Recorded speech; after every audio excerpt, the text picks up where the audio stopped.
Real quick guys, if you guys wouldn't mind, please be sure to consider going down your item shop and typing in BAY for your supported creator code, BEY, and then clicking accept. This will support me greatly and it will not cost you anything, so please be sure to do this, and let's get right into the video. Hey, what's up guys? Before we get into this video, I just wanted to mention that I've started my brand new business where I am selling all kinds of gaming accessories such as control freaks that you guys are seeing in this video.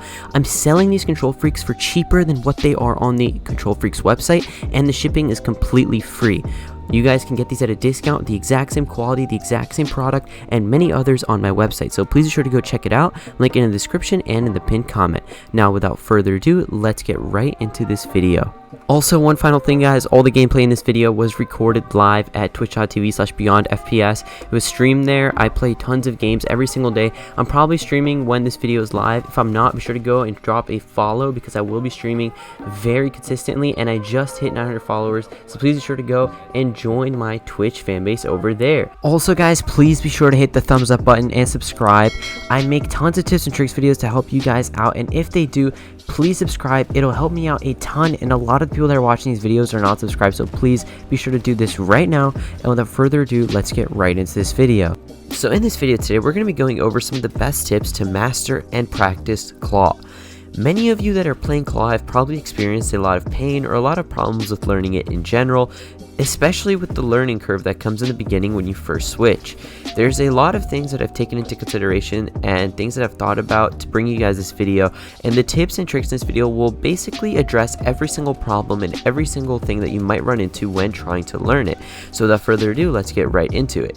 So first and foremost, when you're playing claw, you guys probably notice some pain in a few different parts of your finger.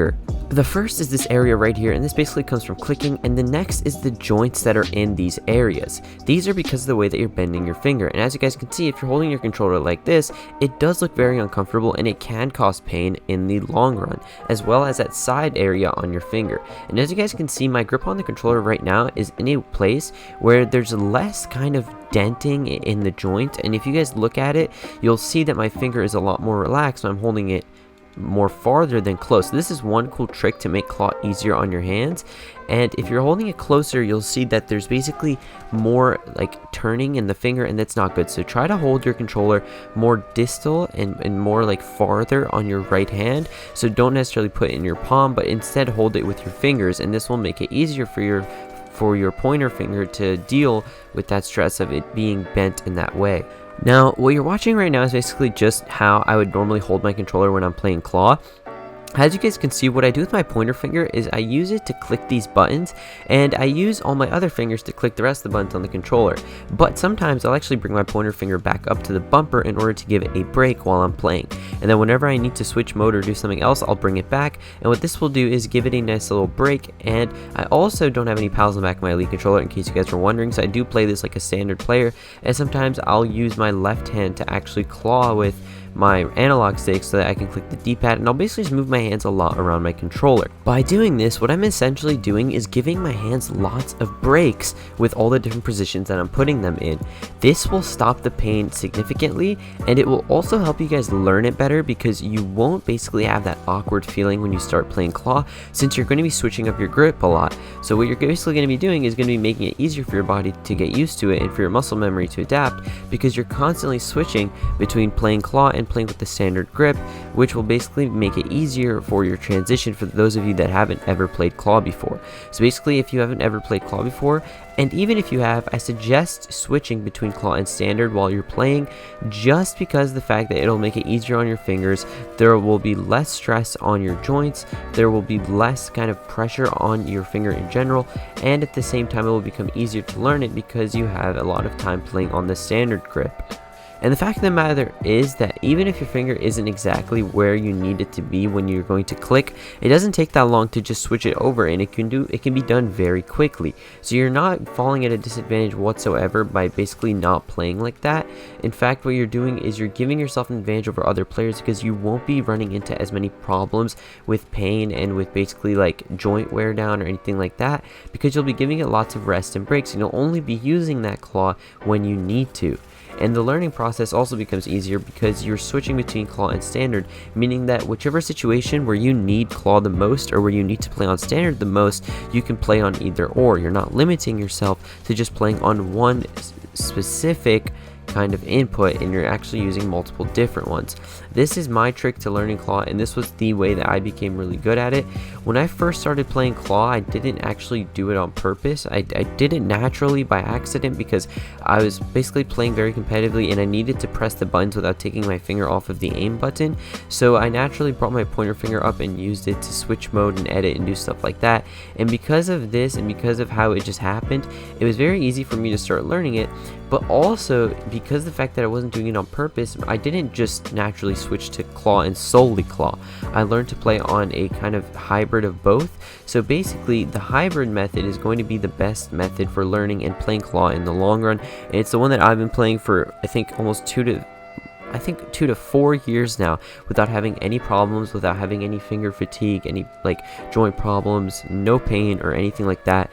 Recently I saw on Facebook's Twitter that he posted a picture of his finger where he had actually hurt the inside of his pointer finger from abrasion and basically from bruising because of how much he's been playing and how much the claw has basically been hurting his finger. But if he were to play on this hybrid, he wouldn't have this problem and he would never really run into this damage on his finger because he's basically giving it lots of breaks and rest and lots of different ways to basically switch and play between. And that's the point of me making this video, is to show you guys that to play claw you shouldn't just be playing claw. You should actually be switching between the standard and the hybrid, and with doing this you'll be able to play much better and much more consistent with less pain and problems in the long run. Now there's also more tips that I have to help you guys with this process, so if you're still watching, props to you because you're going to be getting an advantage over everyone that has it. So basically, another thing that you guys can do to really help you with learning claw is to play lots of 1v1s and just play lots of things that will test your mechanics and will require them.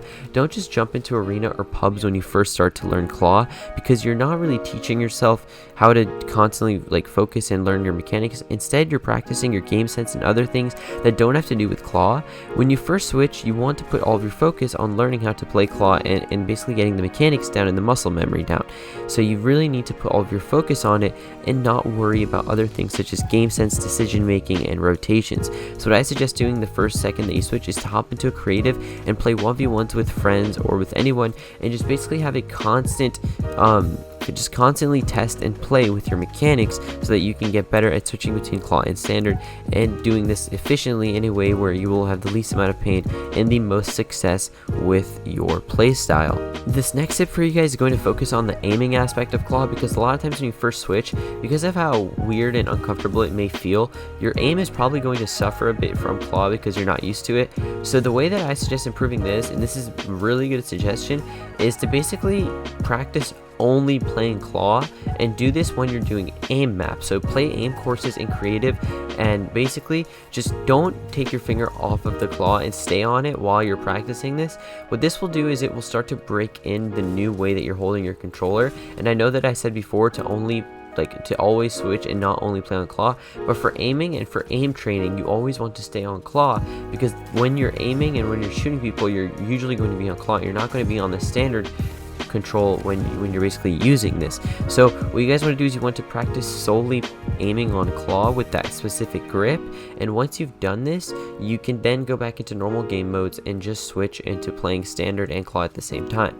Now the way that this works, because I said before that you want to switch, is because when you're aim training, you're only doing it for about 15 to 30 minutes. So don't spend hours aim training, just spend about 15 to 30 minutes a day playing only on claw, so you'll never really feel any negative effects or have any problems with the learning process and basically with the time that you're going to be spending aim training. Aim training is very important for learning claw, because claw does leave a significant impact on your aiming, and you'll basically need to really improve your aim when you first switch because of the fact that you're not going to be used to it. So be sure to do this and stay on claw for a while, and just make sure that you guys aren't like kind of constantly switching to it when you're normally playing, only when you're using it for aim training. Now I hope that this video helps you guys out, because personally when I switched to claw it was very easy for me because I naturally did all the things that I'm telling you guys right now. But I know that a lot of you guys don't know about this, because in many claw videos today they don't actually teach you about this, and you're basically just stuck trying to learn it by forcing yourself to go through the pain and everything like that, and this isn't how it should be. So I hope that this video helped you guys out and that it gave you guys a new idea of how you can do it without having any pain or any problems, and something that'll work better in the long run without many like long-term problems. Thank you guys so much for watching this video. I hope you guys enjoyed. thank you so much for watching, and I will see you guys in the next one.